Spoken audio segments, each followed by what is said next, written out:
Inflation ایک ایسا topic ہے جو سب سے زیادہ ڈسکس کیا جاتا ہے، ایون ایک چھوٹی سی پان شاپ سے لے کر اور اسمبلیز تک اس ٹاپک کو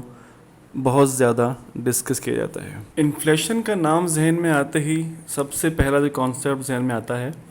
وہ یہ ہے کہ ایک ایسی صورتحال جس میں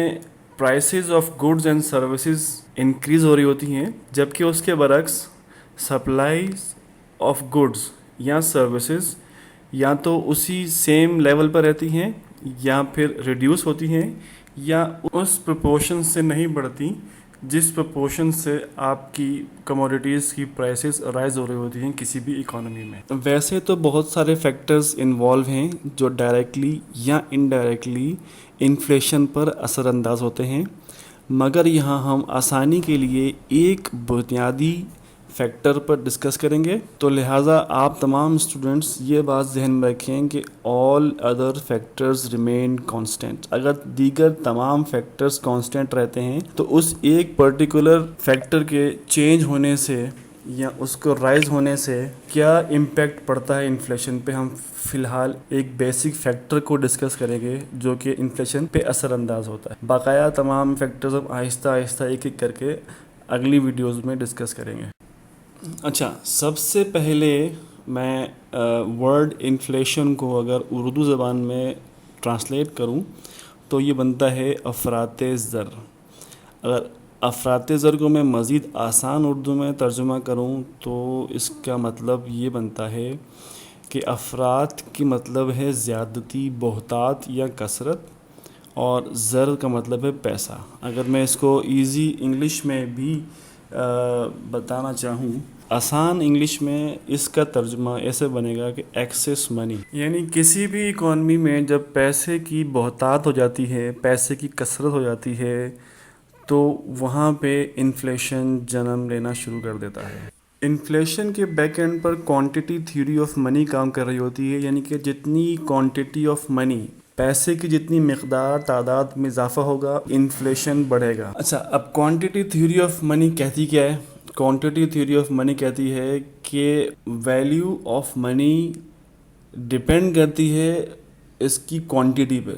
یعنی کہ جتنا زیادہ کوانٹٹی میں منی ایک اکانومی میں سرکولیٹ کرے گی اس کی ویلیو اتنی ہی لو ہوگی، اور جتنی کم کوانٹٹی میں کرنسی سرکولیٹ کر رہی ہوگی اکانومی میں اس کی ویلیو اتنی ہی زیادہ ہوگی۔ Increase in quantity of money erodes the purchasing power, یعنی کہ جیسے جیسے کرنسی کی کوانٹٹی میں اضافہ ہوگا کرنسی کی پرچیزنگ پاور ریڈیوس ہوتی چلی جائے گی۔ انفلیشن کو میں اب آپ کو ایک سمپل ایگزامپل کے تھرو سمجھاتا ہوں۔ فرض کرتے ہیں کہ ایک کنٹری ہے، اس کا نام ہے اے، اور اس میں جو پاپولیشن ہے وہ 4 افراد پہ مشتمل ہے، اور کرنسی کی جو کوانٹٹی ہے، یعنی کہ کوانٹٹی آف منی جو ہے وہ اس وقت 200 روپے سرکولیٹ ہو رہی ہے، اور اس کی سرکولیشن کیسی ہے کہ مسٹر اے اور بی یہ دونوں جاب کرتے ہیں، اور سی اور ڈی جو کہ مائنر ہیں اس لیے وہ جاب نہیں کرتے ابھی، اور مسٹر اے اور مسٹر بی کو 100 روپے ماہانہ تنخواہ ملتی ہے۔ اچھا، اگر ہم دیکھتے ہیں کہ 200 روپے کوانٹٹی ہے اور 2 kg گولڈ ہیں، اس حساب سے اگر مسٹر اے مارکیٹ میں گولڈ پرچیز کرنے جائیں گے تو انہیں 100 روپے کے عوض 1 kg سونا ملے گا۔ اسی طرح مسٹر بی اگر مارکیٹ میں جائیں گے تو انہیں بھی 100 روپے کے عوض 1 kg سونا ملے گا۔ اس کا مطلب کیا ہوا کہ مارکیٹ میں سونے کی قیمت 100 روپے کلو ہے۔